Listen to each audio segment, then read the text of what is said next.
My father tried bragging to his friends that he raised me well despite letting my late mother abuse me daily. I called him weak, spineless, and pathetic in front of everyone, and now the whole family has exploded. Posted by you/Artistic Minute 4365. My father has always been against any confrontation or arguments. He is extremely passive, refuses to stand up for himself, and avoids any conflict. If someone isn't paying attention while walking and bumps into him, he insists it's his own fault. If his employer messed up his salary, he wouldn't bother fixing it. If a mechanic didn't properly repair his car, he would just accept it as is. This unfortunately resulted in a tumultuous childhood with my insanely narcissistic mother. She controlled his every move. She got him to quit his job and become a stay-at-home dad. She had him do every chore. She insulted him at every step. She cheated on him relentlessly and even brought affair partners into our home. She enjoyed making his life miserable every day, and he never questioned it. My extended family, God bless them, were there for me as much as they could be. They tried for years to make my father leave, but he never budged. When she directed her anger at me, in the form of screaming, insulting, or general demeaning, my father never once found the guts to stand up for me or support me. When I was a kid, if I cried to my dad about something my mom did or said to me, he would sweep it under the rug or insist I forget about it. He would even try to justify it. As I grew older, it really set in for me how messed up this was. My mother gladly kicked me out of the house when I was 18, and my father just sat there looking sullen. He didn't say a damn thing. I joined the Air Force almost immediately and got stationed on the other side of the country. The dynamic was awful, and I could have easily gone down the incel route if not for therapy and the amazing people I met along the way.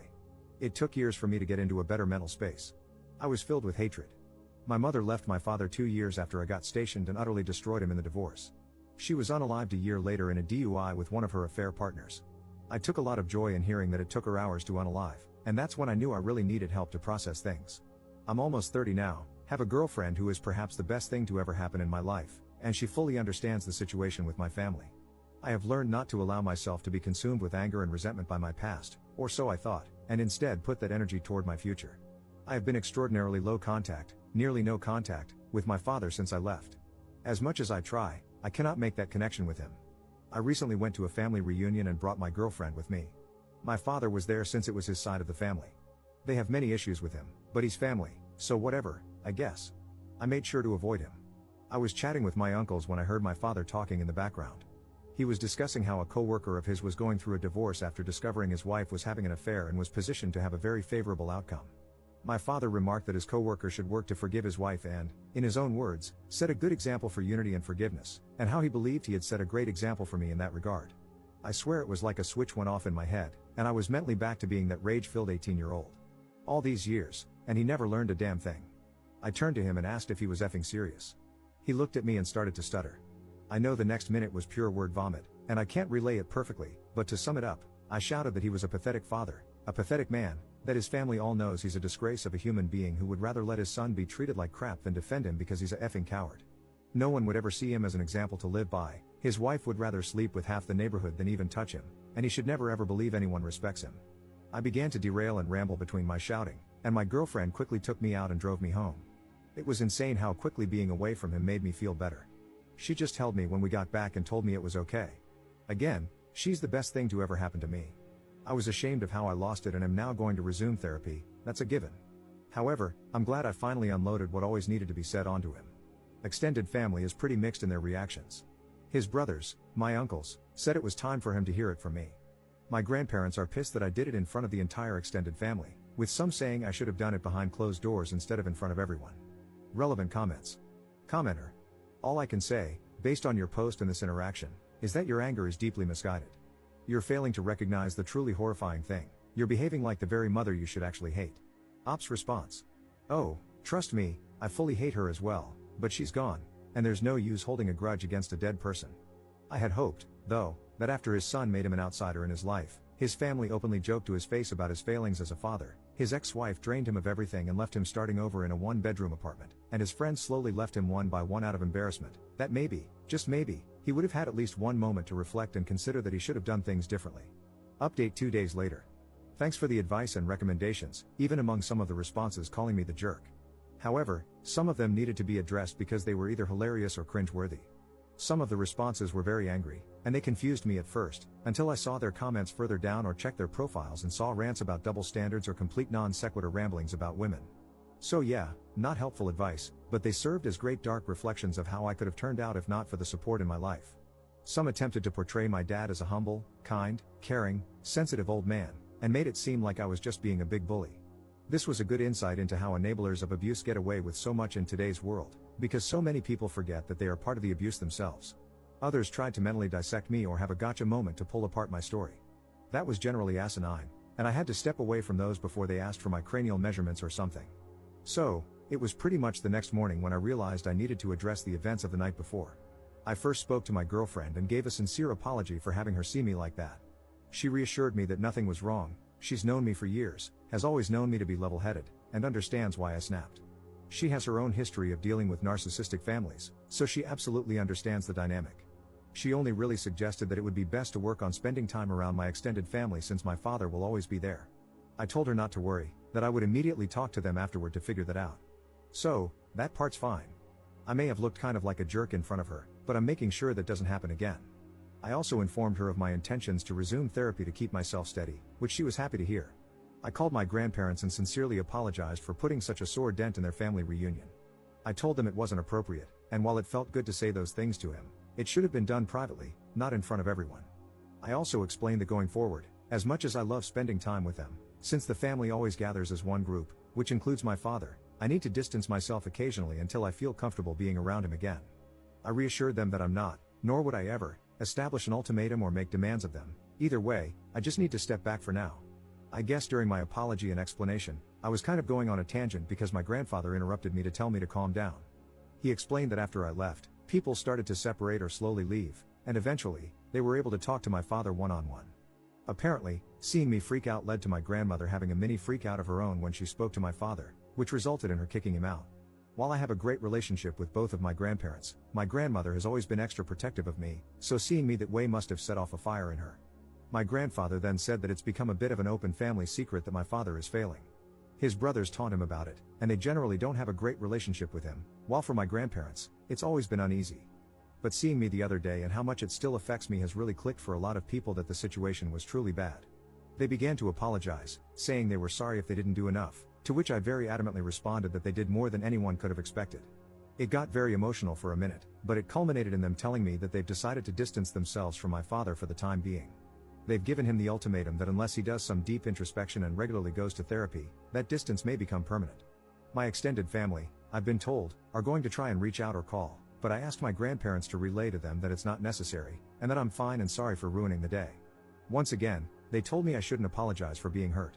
Since then, a few extended family members have sent some messages, with the general consensus being that it's okay, though some older members are complaining about my lack of respect toward my father.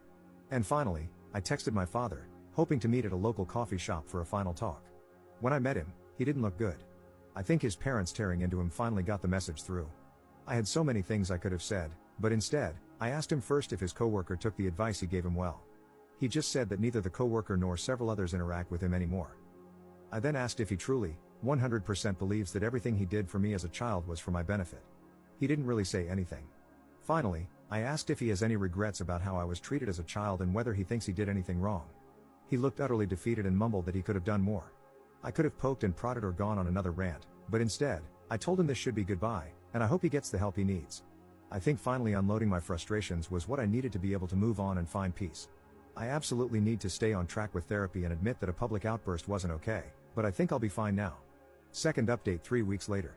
Things have progressed over the last couple of weeks, and I now have broader context about my family. Long story short, a lot was hidden from me. My father was an absolute D-bag to his family, and that's why they treat him the way they do. I received a lot of feedback, and one thing that stood out was people questioning whether my extended family could have contributed to the abuse, which could explain why my father was so feeble. Since I've been trying to work on my relationship with my family, I figured it was time to ask the hard questions before going further. I met with my dad's brothers, who invited me out to a popular lunch spot. For context and clarity, Dale is the oldest brother, he is married and has a daughter and a son. My father is the second oldest, self-explanatory. John is the second youngest, also married with a son, and Bill is the youngest, married with 3 daughters. So, we met up, and I ripped the band-aid off by asking about my father growing up, what he was like beyond the basics I knew, and what's really going on with their relationship. Dale sighed and basically summed up that, besides what I already know, there's a lot of backstory I'm unfamiliar with that they never shared because it was never the right time or place. What I've always known is that my father was fairly normal when he was young.